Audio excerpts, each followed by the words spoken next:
السلام علیکم ورحمۃ اللہ وبرکاتہ۔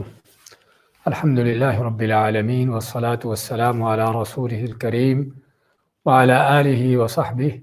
ومن سار علی نہجہ الی یوم الدین وسلم تسلیما کثیرا، اما بعد۔ ہم نے سابقہ درس میں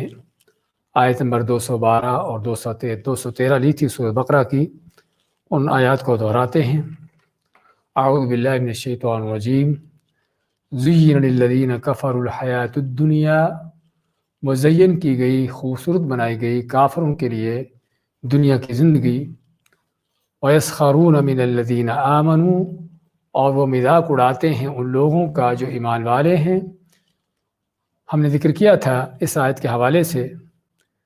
کہ کافر کے لیے دنیا چونکہ ہر چیز یہی ہے، اور اسی لیے دنیا ہی کو حاصل کرنا اور دنیا ہی کی رنگینیوں کو پانا اور اس کی لذتوں کو یعنی کہ حاصل کرنا، یہی اس کی مطمع نظر ہے، اس کی یہی کوشش ہے، اسی پر اس کی دوڑ دھوپ ہے۔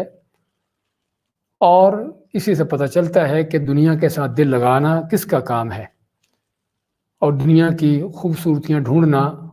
یہ مسلمان مومن کی شان نہیں ہے۔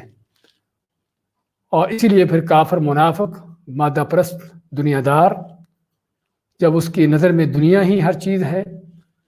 تو چنانچہ دنیا ہی کو بڑا سمجھتا ہے، اسی کو عظیم جانتا ہے، اور دنیا داروں ہی کو وہ اپنی نظر میں بڑا سمجھتا ہے، اور اس کی نظر میں جس قدر کو مادہ پرستی میں ڈوبا ہوگا، مالدار ہوگا، اسی قدر وہ بڑا ہوگا۔ اور جس کے پاس دنیا نہیں ہے، جو دنیا سے بے رغبتی اختیار کرتے ہیں اور جن کی فکر و نظر جو آخرت کے لیے ہے، پھر اس کے ہاں وہ کیا ہے، وہ بیکار لوگ ہوتے ہیں، گھٹیا لوگ ہوتے ہیں، ان کا مذاق اڑاتے ہیں۔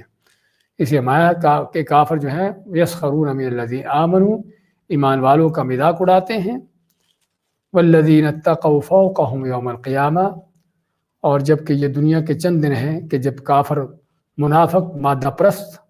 دنیا کے مزے اڑاتا ہے اور اللہ کے بندوں کے مذاق اڑاتا ہے، لیکن آخرت ہمیشہ ہمیش کی وہاں پر کیا ہے کہ یہی ایمان والے، یہی متقی پرہیزگار جو ہیں، یہ ان کافروں سے اوپر ہوں گے، ہمیشہ ہمیش کی نعمتوں والی جنتوں میں ہوں گے۔ اور یہ کافر، یہ منافق، یہ مادہ پرست عذاب و بری جہنم میں ہوں گے، کہ جس میں پتہ چلے گا کہ مذاق کس کا اڑانا چاہیے تھا اور کون ہے جو عقل کا اندھا اور بے وقوف ہے۔ واللہ یرزق من یشاء بغیر حساب، اور اللہ تعالیٰ روزی رزق دیتا ہے جسے چاہے بغیر حساب کے۔ اس میں ایمان والوں کے لیے بھی بشارت ہے اللہ کے بے شمار رزق کی، نعمتوں کی جو ان کو ملنے والی ہیں، اور اس بات کا بیان بھی ہے کہ روزی کا ملنا یہ کوئی کسی کے بڑا چھوٹا ہونے کا معیار نہیں ہے۔ دنیا کے روزی رزق کا حاصل ہونا یہ کسی کے بڑا چھوٹا ہونے کا معیار نہیں، بلکہ کیا ہے کہ روزی اللہ کے ہاتھ میں ہے، وہ جس کو چاہے جتنی چاہے دیتا ہے، اور اپنے بندوں کو بغیر حساب کے دیتا ہے۔ اس کے بعد کان الناس امۃ واحدہ، اللہ تعالیٰ نے اس بات کا بیان کیا کہ اصل انسانیت کی ابتدا جو ہے وہ کیا تھی۔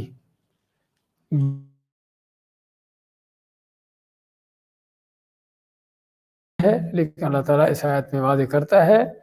کہ اصل یہ ہے کہ انسانیت کو ہدایت پر پیدا کیا گیا تھا، اور اصل یہی ہے کہ لوگ آغاز میں ابتدائی طور پر اسی ہدایت پر چلتے رہے صدیوں تک، ہزاروں سالوں تک۔ ہاں، اس کے بعد پھر کفر و شرک، گمراہیاں پیدا ہوئیں، تو اس کے اللہ نے نبیوں کو بھیجا، فبعث اللہ النبیین مبشرین منذرین، اللہ نے نبیوں کو بھیجا بشارتیں دینے والے اور ڈرانے والے بنا کر۔ وَأَنزَلَ مَعَهُمُ الْكِتَابَ بِالْحَقِّ، اور ان نبیوں کے ساتھ نازل کیا کتاب کو بالحق، حق کے ساتھ، کہ لوگوں کی ہدایت کے لیے نبی بھیجے اور ان کی رہنمائی کے لیے کتابوں کو نازل کیا۔ لِيَحْكُمَ بَيْنَ النَّاسِ فِيمَا اخْتَلَفُوا فِيهِ، تاکہ اللہ ان نبیوں کے، ان کتابوں کے ذریعے سے ان کے جو درمیان اختلاف پیدا ہوتے ہیں بندوں کے درمیان، ان اختلافات کا فیصلہ کرے، جس سے پتہ چلا کہ اصل یعنی کہ جس چیز سے ہمیں ہدایت لینی ہے، رہنمائی لینی ہے، اور اصل وہ چیز جو اختلافات کا حل ہے وہ کیا ہے، اللہ کا قرآن ہے اور نبی کریم صلی اللہ علیہ وسلم کی سنت ہے۔ وَمَا اخْتَلَفَ فِيهِ، اور نہیں اختلاف کیا اس میں، الا الذین اوتوہ، مگر وہ لوگ جن کو کتاب دی گئی تھی، من بعد ما جاءتهم البینات، اس کے بعد کہ جب ان کے پاس کھلی دلیلیں آ گئیں، بغیا بینہم، آپس میں سرکشی کرتے ہوئے۔ اس میں بیان کیا گیا تھا کہ اصل لوگوں کا اختلاف کسی جہالت کی بنیاد پر نہ تھا، بلکہ وہ جہالت کہ جو ان کے جاہل مرکب کی جہالت ہوتی ہے، کہ ایک آدمی سمجھتا ہے کہ وہ علم رکھتا ہے لیکن اصل وہ جاہل ہوتا ہے، کہ جب علم کے تقاضوں کے خلاف چلتا ہے۔ تو چنانچہ یہ جاہل مرکب جو ہیں، انہوں نے آپس میں اختلافات کیے اللہ کی کتابوں کے آنے کے بعد بھی، اور اختلافات بھی کسی علم کی بنیاد پر نہ تھے، بلکہ وہ بھی صرف اور صرف آپس کی ہٹ درمی اور ضد بازی اور تعصب اس کی بنیاد پر، اور اسی پر ان کے فرقے جماعتیں بنے۔ تو چنانچہ اس سے پتہ چلتا ہے کہ فرق و جماعتوں کی بنیاد، اصل اس کی بنیاد جو ہے وہ کیا ہے؟ وہ ہٹ درمی ہے، تعصب ہے اور ضد بازی ہے، نہ کہ حق پرستی ہے۔ تو اللہ تعالیٰ پھر اس اختلافات میں اہل ایمان کو ہدایت دیتا ہے، ان کو ہدایت کے رستوں پر چلاتا ہے۔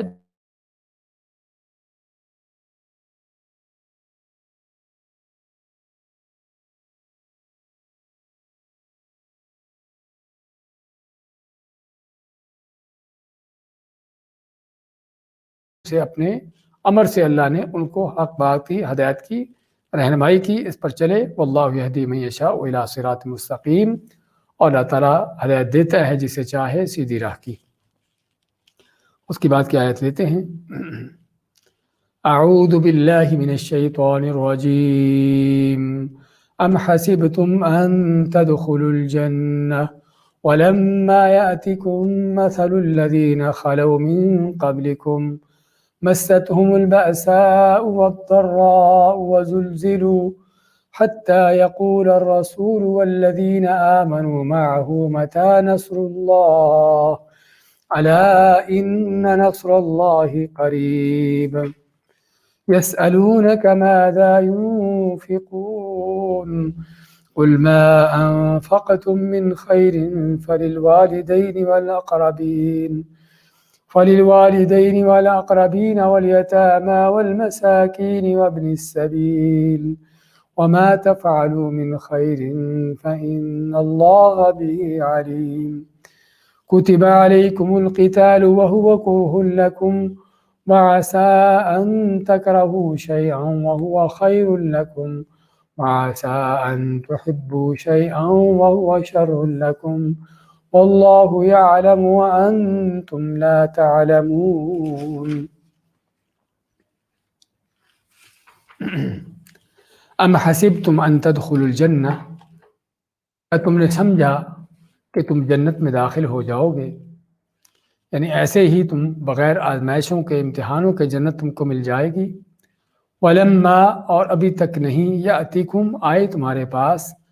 مثل الذین، مثال ان لوگوں کی، خلو من قبلکم، جو تم سے پہلے گزرے، مستہم، پہنچی ان کو، البأساء، فقر و فاقے، والضراء، اور تکلیفیں، مصیبتیں، بیماریاں، وزلزلوا، اور ان کو ہلا دیا گیا، حتی یقول الرسول، یہاں تک کہ وقت کا رسول بھی، والذین آمنوا معہ، والذین، اور وہ لوگ، آمنوا، جو ایمان لائے، معہ، اس رسول کے ساتھ، سبھی پکار اٹھے، متی نصر اللہ، کہ کب آئے گی اللہ کی مدد، متی، کب آئے گی، نصر اللہ، اللہ کی مدد، الا، خبردار، ان نصر اللہ قریب، بے شک اللہ کی مدد جو ہے وہ بہت قریب ہے۔ یسألونک، سوال کرتے ہیں آپ سے، ماذا ينفقون، کہ یہ لوگ کیا خرچ کریں؟ قل، کہہ دیجئے، ما انفقتم من خیر، کہ جو بھی تم خرچ کرتے ہو، من خیر، مال میں سے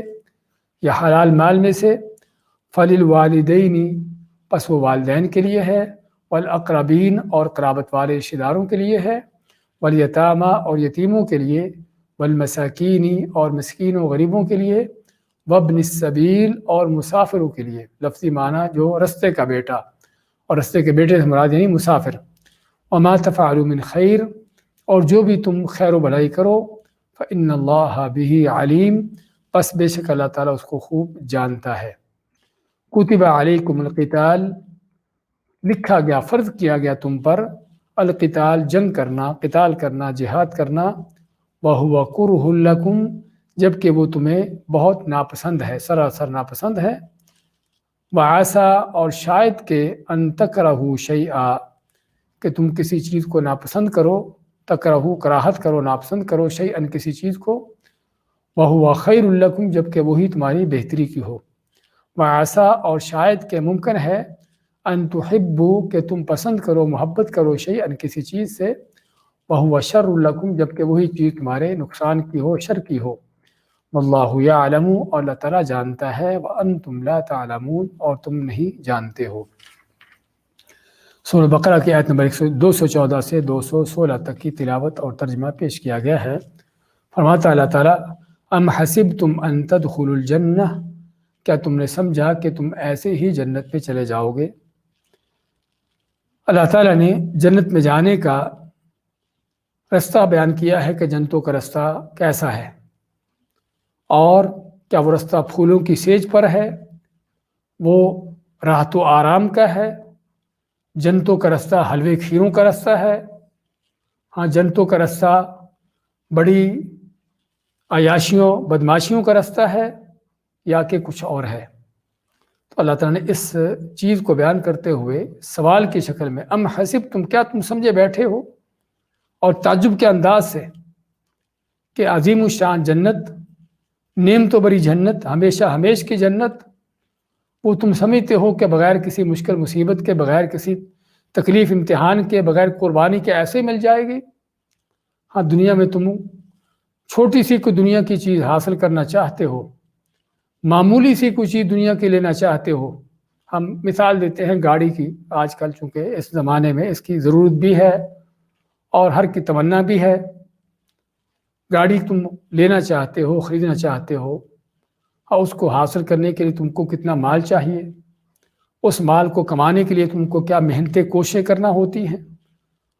کس قدر تم کو مشقتوں سے، مصیبتوں سے گزر کر مال حاصل کر کے وہ گاڑی تم خریدتے ہو، کہ جو چند سال کے لیے، اور طرح طرح کی پھر بھی اس میں مصیبتیں باقی چلتی رہتی ہیں۔ تو اتنی سی دنیا کی معمولی سی نعمت، اس کو حاصل کرنے کے لیے تم کو کیا کیا ہتھ کنڈے کرنا پڑتے ہیں، کیا کیا مصیبتیں اٹھانا پڑتی ہیں، اور جبکہ جنت کہ دنیا ایک گاڑی نہیں، دنیا کی کوئی ایک حکومت کو ایک تاج و تخت نہیں، کوئی ایک خزانہ نہیں ایک ملک کا، دنیا بھر کے خزانے، اور نہ کہ صرف زمین کے، بلکہ جو کچھ کائنات میں ہے سبھی خزانے، جنت میں صرف چھڑی رکھنے کی جگہ جو ہے وہ اس سے زیادہ بہتر ہے۔ تو تم اس عظیم الشان جنتوں کو پانا چاہتے ہو، اور یہ بھی چاہتے ہو کہ کوئی قربانی، کوئی محنت، کوئی کوشش، کوئی کس طرح کی کوئی آفت، کوئی مصیبت، کوئی آزمائش بھی نہ ہو۔ ہاں یہ کیسے تمہارے خیالات ہیں، کیسے تصورات ہیں، کیسا تمہارا عجیب و غریب سودا بازی ہے کہ تم مارکیٹ میں جاتے ہو، 1 روپے کی چیز بھی خریدتے ہو تو جب تک اس کی قیمت نہیں دیتے وہ چیز حاصل نہیں کر پاتے، اور اس بات کو سمجھتے ہو گھٹیا سی معمولی سی 1 روپے کی چیز وہ تم کو بغیر قیمت کے نہیں ملتی، تو عظیم الشان جنت بغیر کسی قربانی کے مل جائے، یہ کہاں کا تمہارا، یعنی تمہاری خام خیالیاں ہیں اور تمہارے توہمات ہیں۔ اللہ نے اس وہم کو دور کرنے کے لیے فرمایا، ام حسبتم، کیا تم سمجھے بیٹھے ہو، ان تدخلوا الجنہ، کہ ایسے جنت میں جا گھسو گے، خالہ جی کا گھر ہے۔ وَلَمَّا يَأْتِكُم مَّثَلُ الَّذِينَ خَلَوْا مِن قَبْلِكُم، اور تم کو ابھی تک مثالیں نہیں پہنچی ان لوگوں کی، خَلَوْا مِن قَبْلِكُم، جو تم سے پہلے گزر چکے، خلا یخلو، گزرنا، کہ جو تم سے پہلے لوگ گزر چکے، تم سے پہلے قومیں جو گزر چکی، کہ جو جنتوں کے طلبگار تھے، جو جنتوں کے رستوں پر چلنے والے تھے، تم کو ان کی مثالیں نہیں پہنچی، تم کو ان کے واقعات تم کو سنائی نہیں دیے؟ کیا تھا ان کا؟ مستہم البأساء، ان کو فقر و فاقوں سے دوچار ہونا پڑا، مستہم، پہنچی ان کو، بأساء، فقر و فاقے، غربتیں، تنگیاں، مصیبتیں، والضراء، تکلیفیں، جسمانی تکلیفیں ہوں، روحانی تکلیفیں ہوں، بیماریاں ہوں، جیلیں ہوں، پھانسیوں پر لٹکانا ہو، اور طرح طرح کی آفتیں، آزمائشیں کہ جس سے وہ گزرے، کیا تم کو ان لوگوں کی مثالیں نہیں پہنچی؟ ان لوگوں کے واقعات تم نے نہیں پڑھے نہیں سنے؟ وزلزلوا، اس قدر آفتوں مصیبتوں کا اس کی انتہا، اس قدر مشکلات اور اس قدر تنگیاں اور اس قدر جو ہے یعنی کہ آزمائشیں، حتیٰ کہ وہ ہلا دیے گئے۔ یعنی زلزلو کا لفظ ہم کو معنی دیتا ہے کہ ان کی آفت و مصیبتوں کی انتہا کیا تھی، کن مشکلات کا ان کو سامنا کرنا پڑا، اور ان مشکلات کا اللہ کے نبی صلی اللہ علیہ وسلم کو تھوڑا سا تصور پیش کرتے ہیں۔ ایک صحابی خباب بن ارت رضی اللہ تعالیٰ عنہ فرماتے ہیں کہ میں رسول کریم علیہ السلام کے پاس آیا، اور اس وقت میں جب کہ مکہ کے لوگوں کی دشمنی کی، ان کی اذیتوں کی انتہا ہو چکی تھی، تو خباب بن ارت آپ کے پاس آتے ہیں، آپ کعبہ کے ساتھ ٹیک لگائے بیٹھے تھے، تو آپ کو کہتے ہیں کہ اللہ کے نبی صلی اللہ علیہ وسلم، کیا آپ اللہ سے ہماری دعا نہیں کرتے؟ کیا آپ ہمارے لیے اللہ تعالیٰ سے نصرت مدد نہیں مانگتے؟ کہ ہمارے اوپر کس قدر تکلیفیں بڑھ چکی ہیں، کس قدر اذیتیں بڑھ چکی ہیں کہ برداشت نہیں ہوتی۔ خباب فرماتے ہیں رضی اللہ تعالیٰ عنہ کہ آپ سیدھے ہو کر بیٹھ جاتے ہیں اور فرماتے ہیں کہ تم سے پہلے لوگ ان کو زمین میں گاڑ کر ان کے سروں پر آری رکھ کر جسم کے 2 ٹکڑے کر دیے جاتے ہیں۔ زندہ آدمی کو آرے سے چیرا جاتا ہو، کیا تکلیف کی انتہا ہوگی، کیا اذیت ہوگی۔ اور اسی طرح زندہ لوگوں کی ہی ان کی لوہے کی کنگھیوں کے ساتھ ان کی چمڑیوں کو جسموں سے الگ کر دیا جاتا، کیا تڑپ ہوگی ان کی، کیا ان کے تکلیف کی درد کی انتہا ہوگی، کہ حتیٰ ممکن ہے کہ اسی تکلیف سے ہی ان کی موت آتی ہو۔ تو ان کو اس انداز سے اذیتیں دی جاتی، قتل کیے جاتے، لیکن پھر بھی وہ اللہ کے دین سے نہ پھرتے، پھر بھی اللہ کے دین کو نہ چھوڑتے۔ اور یہ صرف آپ کی کوئی نظریاتی باتیں نہیں ہیں، تاریخ اٹھانے والا، تاریخ پڑھنے والا دیکھتا ہے، اور صرف تاریخ میں نہیں، آج بھی اللہ کے بندوں کو کیا کیا کس انداز سے اذیتیں تکلیفیں دی جاتی ہیں کہ ہڈیوں سے گوشتوں کو الگ کر دیا جاتا ہے زندہ حالت میں۔ اور بلکہ اس سے کہیں بڑھ کر آج جو اذیت کے تکلیف کے اسلام کے انسانیت کے دشمنوں نے جو طریقہ کار ایجاد کر رکھے ہیں، کہ جو سابقہ زمانوں میں بھی کسی فرعون کے وہم و گمان میں بھی نہ آئے ہوں گے۔ تو کہنے کا مقصد آپ ماتے ہیں خباب بن ارت رضی اللہ عنہ کہ ایسے لوگ بھی گزرے ہیں، اور جنت کے رستوں پر چلنے والے ایسے آزمائشوں سے بھی گزرتے رہے ہیں، لیکن تم لوگ جلد بازی کرتے ہو۔ اللہ نے اس دین کو غالب کرنا ہے، اور یہ دین اللہ کا غالب ہو کر رہے گا۔ آپ قسم کھا کے فرماتے ہیں، حتیٰ کہ صنعاء سے حضرموت یمن کے 2 بڑے شہر ہیں، اور ساحلی علاقوں کے شہر ہیں دور دراز کے، کہ جہاں پر عام طور پر بدامنی تھی۔ آپ مانتے کہ وہاں سے اتنا لمبا سفر طے کرنے والا اکیلا سفر کرے گا، اس قدر امن و امان ہو جائے گا اس دین کے غالب ہونے سے کہ اس کو اللہ کے سوا کسی کا ڈر نہیں ہوگا، اور کسی کو اپنی بکری کے اوپر بھیڑیے سے ڈر نہیں ہوگا کہ بھیڑیا اس کو آ کر کھا جائے گا۔ لیکن آپ مانتے کہ تم لوگ جلد بازی کرتے ہو۔ خباب بن ارت کے اس حدیث میں بھی آپ نے پیشین گوئی کی، اور بھی یہ چیزیں آپ نے پیشین گوئی کرتے مائیں کہ جب اللہ کا دین غالب ہوتا ہے تو کس قدر امن و امان پھیلتا ہے، کس قدر، حتیٰ کہ انسان تو انسان، جانور بھی، ان کی بھی جانیں محفوظ ہو جاتی ہیں۔ تو بات کر رہے تھے ان تکلیفوں کی، ان اذیتوں کی، جس کا اللہ تعالیٰ یہاں پر بیان فرماتا ہے کہ تم کو ان لوگوں کی مثالیں نہیں پہنچی، ان کے واقعات تم نے نہیں پڑھے سنے، کہ جن کو جو ہے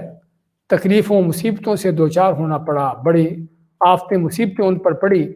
اور بہت اذیتیں ان کو دی گئیں، فقر و فاقے مسلط ہوئے ان پر، حتیٰ وزلزلوا، اور تاکہ ان کو ہلا دیا گیا، حتیٰ یقول الرسول والذین آمنوا معہ، یعنی آفتوں مصیبتوں آزمائشوں کی انتہا یہ تھی کہ وقت کا رسول اور اس پر ایمان لانے والے پکار اٹھے، متی نصر اللہ، اللہ کی مدد کب آئے گی، اللہ کی مدد کب آئے گی۔ اور یہ نبیوں کا، اللہ پر ایمان لانے والوں کا یہ کہنا کوئی شکایت نہیں تھی، شکوہ نہیں تھا۔ خباب بن ارت کا بھی آپ سے آ کر کوئی شکوہ نہیں تھا، وہ صرف اپنی بے بسی کا اظہار تھا، اور کفر کی طرف سے جو اذیتوں کی انتہا ہے اس کا بیان تھا کہ اللہ تعالیٰ کی مدد کب آئے گی۔ اپنی حالت پر ان کو فکر تھی کہ کیا ہم اس لائق نہیں ہیں کہ اللہ کی مدد پائیں، کہ ہمارے اندر ابھی تک کوئی ایسی اللہ کی نافرمانی ہے کہ جس وجہ سے اللہ کی مدد رکی ہوئی ہے، ہاں ان کا کہنے کا انداز یہ ہوتا تھا، آج کے بہت سے بدبختوں کی طرح نہیں کہ دن رات جرائم، گناہ، شرک، بدعات، کفر، بے ایمانیاں، اور پھر اللہ پر اعتراض کہ اللہ کہاں پر ہے، اللہ کی مدد کیوں نہیں آتی۔ لیکن ان کا شکوہ نہیں تھا، صرف ان کا اپنی بے بسی کا اظہار تھا، صرف اس بات کا بیان کرنا تھا کہ ظالم اس ظلم کی انتہا کو پہنچے ہوئے ہیں، اگر اللہ کی مدد نہیں آتی تو ہم میں کیا خامی ہے، ہم میں کیا جرم ہے، ہمارا کیا گناہ ہے، کیا ہمارا قصور ہے جس وجہ سے اللہ کی مدد نہیں آتی۔ ان کو اس بات کی فکر ہوتی تھی۔ فرق ہے ان لوگوں کے ان بات کے اندر اور آج کے بدبختوں کے اعتراضات کے اندر۔ تو اللہ فرماتا ہے جنت کا حاصل ہونا اتنا آسان نہیں ہے، بلکہ اس کا رستہ یہ ہے کہ حتیٰ کہ وقت کا نبی اور ایمان والے پکار اٹھے کہ متى نصر اللہ، کب آئے گی اللہ کی مدد۔ اللہ نے جواب دیا الا، خبردار، تنبیہ کر دی، خبردار کر دیا، ان نصر اللہ قریب، بے شک اللہ کی مدد نصرت بڑی قریب ہے، بہت قریب ہے۔ کتنی قریب ہے؟ ادھر سے دعا ہوتی ہے، ادھر سے اللہ کی مدد آتی ہے، اور یہ مدد آتی رہی اور آ رہی ہے اور آتی رہے گی۔ بدر کے میدان میں وہ مدد کیسے آئی؟ آسمان نے دیکھا، زمین نے دیکھا، تاریخ نے محفوظ کیا، اور قرآن کریم نے اس مدد کو بیان کرتے ہوئے اس کو یوم الفرقان کا نام دیا۔ صرف ایک مثال، اور اس طرح کی ہزاروں مثالیں۔ اللہ کی مدد آتی ہے اور بہت جلد آتی ہے، بشرطے کہ مدد پانے والے یا جن کی مدد کرنا ہے وہ اس مدد کے لائق ہوں، اس کے قابل ہوں۔ فدائے بدر پیدا کر، فرشتے تیری نصرت کو اتر سکتے ہیں آج بھی، قطار اندر قطار اب بھی۔ ہاں، وہ بدر والوں کا ایمان پیدا کرنے کی ضرورت ہے، تب جو ہے مدد آتی ہے۔ کفر و شرک سے لتھڑے ہوئے، بدعات گمراہیوں سے بھرے ہوئے، احادیث قرآن کی مخالفت پر ترے ہوئے، ہاں پھر کہتے کہ اللہ کی مدد کیوں نہیں آتی؟ ہاں، مدد اس لیے آتی کہ اپنے کفر و شرک کو چھوڑو، بے ایمانیوں سے نکلو، بدعات کے رستے کو چھوڑ کر سنتوں کی طرف آؤ تاکہ اللہ کی مدد آئے۔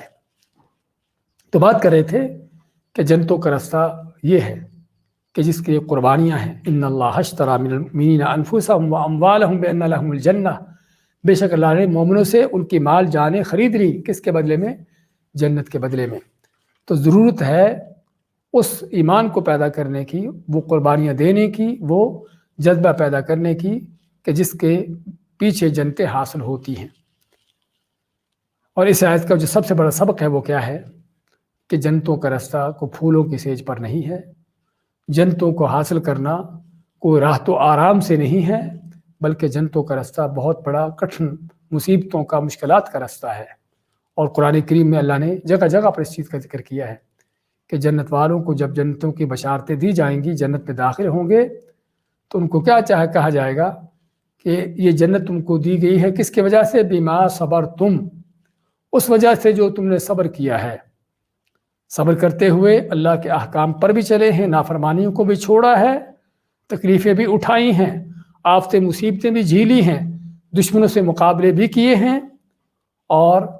ہر طرح کی جو اللہ تعالیٰ کی تقدیر تھی اس کو تسلیم بھی کیا ہے۔ ہاں، اس صبر و یقین کے بدلے میں تم کو جنت ملتی ہے۔ امام احمد بن حنبل رحمۃ اللہ علیہ کا بیٹا پوچھتا ہے،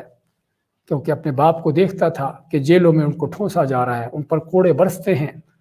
اور کیا کیا اذیتیں تکلیفوں سے باپ گزر رہا ہے۔ تو بیٹا پوچھتا ہے باپ سے کہ ابا جان، یہ آفتیں مصیبتیں کب ختم ہوں گی، یہ مشکلات کب ختم ہوں گی؟ تو باپ جو اہل سنہ کا امام ہے، ہدایت کے امام ہے، کیا فرماتے ہیں کہ جب ہم پہلا قدم جنت میں رکھیں گے۔ ہاں، اس سے پہلے ایک مومن کے لیے ساری آزمائشوں کا وقت ہے۔ دنیا ایک مومن کے لیے جیل ہے، سجن ہے، راحت و آرام، مزے اڑانے کی جگہ نہیں ہے، اور جس کو مزے اڑانے کی جگہ بناتا ہے وہ اپنا خود حساب کر لے کہ وہ کس کے ساتھ ہے، جس کا اللہ نے سابقہ آیت میں ذکر کیا کہ زُیِّنَ لِلَّذِینَ کَفَرُوا الْحَیَاةُ الدُّنْیَا، دنیا کافروں کے لیے، بے ایمانوں کے لیے جو ہے وہ دنیا کی زیب و زینت مزین کی گئی ہے۔ تو خیر، یہ ہے جنتوں کا رستہ۔ تو اس کے بعد اللہ تعالیٰ یسألونک ماذا ینفقون، سوال کرتے ہیں تم سے کہ وہ کیا خرچ کریں۔ اب جب جنتوں کے راستے پر چلنے کے لیے جان و مال کی قربانی چاہیے، اور عموماً اللہ نے جب جہاد کا ذکر کیا ہے تو پہلے مال کا ذکر کیا ہے، جاہدوا باموالہم وانفسہم، اکثر و بیشتر آیات میں پہلے مال کا ذکر ہے، بعد میں جان کا ذکر ہے۔ تو جب جنت میں جانے کے لیے جان و مال کی قربانی چاہیے، مال جان کی قربانی چاہیے، تو اب لوگ پوچھتے ہیں کہ ہم کیا خرچ کریں، کہاں سے خرچ کریں، کس کو دیں۔ یسألونک ماذا ينفقون، سوال کرتے ہیں آپ سے کہ کیا خرچ کریں۔ قل ما انفقتم من خیر، تو اللہ فرماتا ہے کہ ان کو بتا دیجئے کہ جو بھی تم خرچ کرتے ہو من خیر، مال میں سے۔ خیر کا لفظ قرآن کریم میں دو معنی میں استعمال ہوا ہے، ایک مال کا معنی وَإِنَّهُ لِحُبِّ الْخَيْرِ لَشَدِيدٌ، کہ مال کی محبت میں بڑا شدید ہے انسان، تو یہاں پر بھی جو بھی تم خرچ کرتے ہو مال میں سے۔ اور دوسرا خیر کا لفظ جو خیر کا معنی ہوتا ہے خیر و بھلائی، نیکی، کہ جو بھی تم مال میں سے خرچ کرتے ہو۔ لیکن خیر کون سے مال کو خیر کہتے ہیں؟ کیا حرام کے مال کو، رشوت جوئے سود کے مال کو، لوٹے ہوئے مال کو خیر کہتے ہیں؟ خیر کا معنی ہی جب نیکی بھلائی کا ہے تو اس کا یہ ہم کو معنی دیتا ہے کہ خیر سے مراد وہ مال مراد ہے جو حلال کا ہو، حلال کی روزی ہو، کہ جو بھی تم حلال کے مال میں سے خرچ کرتے ہو، اور واقعی اللہ کی راہ میں خرچ وہی مال کا قبول ہوتا ہے، وہی مال قبول ہوتا ہے جو خیر کا ہو، جو حلال کا ہو، جو طیب ہو۔ نبی کریم صلی اللہ علیہ وسلم ان اللہ طیب لا يقبل الا طیبا، کہ اللہ خود بھی طیب پاکیزہ ہے اور پاکیزہ چیز ہی کو قبول کرتا ہے۔ حرام کا مال اللہ کے ہاں قبول نہیں ہوتا، اور نہ ہی حرام کے مال کو خیر کہا جاتا ہے۔ تو آتا ہے کہ جو بھی تم خرچ کرتے ہو من خیرن، حلال کے مال میں سے، تو خرچ کس پر کرنا ہے؟ اس تمہارے اخراجات کے سب سے بڑے حقدار کون ہیں؟ فللوالدین، ماں باپ پر خرچ کرو، کیونکہ وہ تم کو دنیا میں آنے کا، تمہارا دنیا میں آنے کا سبب ہے، ذریعہ ہے۔ اگر اللہ تعالیٰ خالق ہے تو ماں باپ کے ذریعے سے اللہ نے تم کو پیدا کیا ہے، تم کو تخلیق دی ہے، تو تم اس دنیا میں آئے ہو اس ماں باپ کے ذریعے، تو اس لیے اللہ نے سب سے بڑا مخلوقات میں سے حق کس کا رکھا؟ ماں باپ کا رکھا، ان پر خرچ کرو۔ اور یہاں پر اگرچہ ماں باپ مالدار بھی ہوں، تب بھی اولاد کا فرض بنتا ہے کہ ماں باپ کی ضروریات کو دیکھیں، چاہے ان کو ضرورت نہ بھی ہو مال کی، ان کو ہدیہ گفٹ کے طور پر کوئی چیز پیش کریں، ان پر خرچ کرنا ہر قیمت جو ہے اولاد کو ان کے حقوق، ان کے واجبات میں سے ہے۔ اور اسی اللہ تعالیٰ سب سے پہلے والدین کا ذکر کیا، کیونکہ سب سے بڑا حق ان کا ہے۔ والاقربین، اور اس کے بعد کون ہے؟ قرابت والے رشتہ دار ہیں۔ جس قدر کسی کا رشتہ زیادہ قریبی ہوگا، گہرا ہوگا، اسی قدر اس کا حق بھی زیادہ ہوگا۔ جسے پتہ چلتا ہے کہ قرابت والے رشتہ داروں کا حق اللہ نے رکھا ہے، اور یہ حق ان کو ملنا چاہیے، اور جو نہیں دیتا حقیقت میں ان کی حق تلفی کرتا ہے، جس کا قیامت کے دن اس کو حساب دینا ہے۔ بہت سے لوگ اللہ نے ان کو دنیا کے نعمتیں وسائل دیے ہوتے ہیں، اپنا پیٹ بھر لیا، بیوی بچوں کو عیاشی کروا دی، اور اپنے جو ہے مزے اڑا لیے، نہیں دیکھا کہ بہن بھائی کے حالت میں ہیں، نہیں دیکھا کہ چچا ماموں خالہ پھوپھی کن کیفیتوں میں ہیں، ان کی اولاد ہیں جو رشتہ دار ہیں ہمارے، وہ کن فقر و فاقوں میں ہیں، کن تنگدستیوں کا شکار ہیں۔ ہاں، یہ نہ تو ایمان ہے، نہ کوئی اسلام ہے، اور نہ کوئی دین ہے، بلکہ اللہ نے قرآن کریم میں جگہ جگہ پر قرابت رشتہ داروں کے حق بیان کیا ہے۔ ان پر خرچ کرنا بھی، ان کی ہدایت رہنمائی کی، اس کی بھی کوشش کرنا، والدین ہوں یا رشتہ دار کوئی بھی ہوں۔ تو والاقربین، اور جو قرابت والے رشتہ دار ہیں، اور جس قدر کوئی زیادہ محتاج ہے اسی قدر اس کا زیادہ حق بھی ہے۔ والیتامیٰ، تیسرے کون ہیں؟ جو یتیم ہیں۔ یتیم کا لفظ بھی ہم پہلے پڑھتے چلے آ رہے بار بار، کہ جس کا باپ اس کے بلوغت سے پہلے فوت ہو جائے، یتیم ہے۔ اگرچہ مالدار بھی کیوں نہ ہو، لیکن پھر بھی بعض اوقات اس پر خرچ کرنے کی، اس کے اوپر سایہ شفقت کی اس کو ضرورت رہتی ہے، چونکہ ہر وقت، تو اس لیے اس کے ساتھ خاص طور پر خیال کرنے کا، اس کا خیال رکھنے کا حکم دیا گیا، اور اگر خرچ کرنے کی ضرورت ہے تب بھی اس پر خرچ کرنے کا حکم دیا گیا۔ والمساکین، اور جو معاشرے کے ماحول کے غریب فقیر لوگ ہیں، مسکین کی جمع، کہ جس کے پاس اس کی ضروریات پوری کرنے کے لیے اتنی آمدنی نہ ہو، اتنے ذرائع نہ ہوں کہ جس سے اس کی ضروریات پوری ہوتی ہوں، تو یہ کہ رشتہ دار ہو یا دور کا ہو، ہاں رشتہ دار ہو تو اس کا زیادہ حق ہے، اگر کوئی دوسرا ہے تو اس کا بھی حق ہے، اور اگرچہ وہ کافر بھی کیوں نہ ہو تب بھی اس کو عام صدقہ خیرات سے اس کے ساتھ بھی نیکی بھلائی کرتے ہوئے اس پر بھی خرچ کیا جا سکتا ہے۔ ہاں زکوٰۃ صرف اسی کو دیں گے جو مسلمان ہے، یا ایسے کافر کو دیں گے جس کا مقصد جو ہے اسلام کی طرف اس کو دعوت دینا ہو،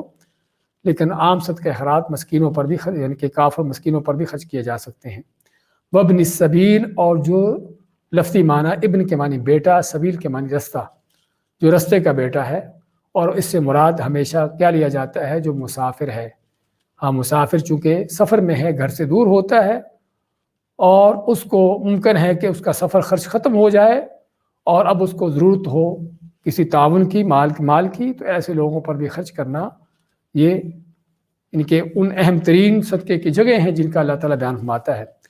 اور یہاں پر جن جگہوں کا ذکر کیا گیا ہے کہ کن پر خرچ کرنا ہے، اور ان پر غور کرے تو پتہ چلتا ہے کہ یہاں پر عام زکوٰۃ بھی، صدقہ خیرات بھی مراد ہیں اور زکوٰۃ بھی مراد ہے، کیونکہ بعض ایسی جگہیں ہیں جو زکوٰۃ کے مستحق ہیں، جو والدین کے علاوہ ہیں، اور والدین وہ لوگ ہیں کہ جن پر زکوٰۃ نہیں بلکہ عام خرچ کرنا ان پر ضروری ہے، لیکن زکوٰۃ ان کو نہیں دی جا سکتی۔ تو جسے پتہ چلا کہ اس جملے کے اندر یا آیت کے اندر ہر طرح کے اخراجات کا ذکر آ گیا، چاہے وہ نفلی صدقات ہوں یا فرضی زکوٰۃ ہو۔ اس کے بعد وما تفعلوا من خیر فإن اللہ بہ علیم،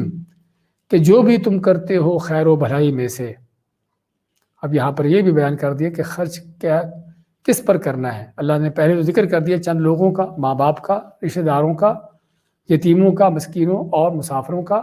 کہ جو زیادہ حقدار ہیں۔ اس کے بعد عموماً ان کے علاوہ جو بھی خیر کے رستے ہوں، ان کے علاوہ بھی کوئی اور حقدار ہو، ان کے علاوہ بھی کوئی ایسی جگہ ہو جہاں پر اللہ کی راہ میں خرچ کرنے کی ضرورت ہو، تو ہر جگہ اس میں آ جاتی ہے وما تفعلوا من خیر۔ لیکن کون سی جگہ؟ جو خیر کی ہوں، کون سے کام جو خیر کے ہوں۔ ہاں اس میں یہ بھی تنبیہ آ گئی کہ مال بھی وہ خرچ کرنا ہے جو خیر کا ہے، جو حلال کا ہے، اور خرچ بھی وہاں پر کرنا ہے کہ جو خیر کا رستہ ہے، جو ہدایت کا رستہ ہے، جو نیکی کا رستہ ہے، نہ کہ برائی پر۔ اور اسی لیے علامہ رازی رحمۃ اللہ علیہ فرماتے ہیں کہ اس آیت میں خرچ کرنے کی جو ترتیب دی گئی ہے یہ سب سے صحیح ترین ترتیب ہے جو احکم الحاکمین رب العالمین نے بیان کی ہے، کہ جو بہتر جانتا ہے کہ کون کتنا زیادہ حقدار ہے۔ اور اسی طرح اس کے بعد ذکر کیا ہے کہ کن جگہوں پر خرچ کرنا ہے۔ اس کے بارے میں میمون بن مہران رحمۃ اللہ علیہ کہ جو بڑے محدثین میں سے ہیں، علماء میں سے ہیں، فرماتے ہیں کہ اس آیت کو پڑھ کر کہنے لگے، یعنی کہ انہوں نے اس آیت کو پڑھا اور کہنے لگے کہ مسلمان کے خرچ کرنے کی جگہ یہ ہیں کہ جو اللہ نے یہاں پر بیان کی ہیں، اور ان جگہوں میں نہ طبلہ سرنگی ہے، نہ کوئی تصویریں ہیں، نہ کوئی گھر کی آرائشیں اور گھر کی خوبصورتیاں ہیں۔ ہمارے ہاں بعض اوقات تو صراحتاً کھلم کھلا جو ہے وہ حرام کے کام کیے جاتے ہیں، گانے بجانے، میوزک اور فلمیں، ڈرامے اور حرام کے اس طرح کے کام، کوئی ناچ گانے، کوئی خسرے نچانے، کوئی اور بھنڈ مناسی اس طرح کے کام، کوئی تصویریں لگانا، کوئی اور اس طرح کے حرام کے کام کرنا، اور بعض اوقات ایسے کام کیے جاتے ہیں جس کی اللہ نے اجازت نہیں دی، بلا وجہ بغیر ضرورت کے آرائشیں اور خوبصورتیاں اور زیب و زینتیں گھروں کو سجانے کی، گھروں کو بنانے کی۔ ہاں یہ وہ ساری چیزیں ہیں جو میمون بن مہران فرماتے ہیں کہ اللہ نے اس میں ذکر نہیں کیا۔ سلمان فارسی رضی اللہ تعالیٰ عنہ کسی کے گھر میں جاتے ہیں تو دیکھتے ہیں کہ وہاں پر کوئی پردے لٹکائے ہوئے دیواروں پر، تو پوچھتے ہیں کیا تمہارے گھر کو آگ، یعنی کہ تمہارے گھر کی دیواریں زیادہ گرم ہیں کہ جو پردے لٹکے ہوئے ہیں، یا کعبہ تمہارے گھر میں آ گیا ہے؟ یعنی ان کے اس کام پر ان کو مذمت کرتے ہیں کہ تم کیا یعنی اتنے فضول خرچی کرتے ہو کہ لوگوں کو پہننے کو کپڑا نہیں ملتا، تم گھروں کے اوپر چڑھائے بیٹھے ہو۔ تو کہنے کا مقصد یہ ساری وہ چیزیں ہیں جو فضول خرچیوں کے اندر آتی ہیں اور جن کو اللہ نے حرام اور ناجائز کیا ہے۔ وَلَا تُبَذِّرْ تَبْذِيرًا إِنَّ الْمُبَذِّرِينَ كَانُوا إِخْوَانَ الشَّيَاطِينِ۔ اللہ مانتا ہے کہ مال کو بے جا خرچ نہ کرو، کیونکہ بے جا مال خرچ کرنے والے شیطانوں کے بھائی ہیں۔ تو خیر بات کر رہے تھے اس آیت میں اللہ نے جب پوچھا گیا کہ کہاں پر خرچ کریں، اللہ کی راہ میں خرچ کرنے کا راستہ کیا ہے،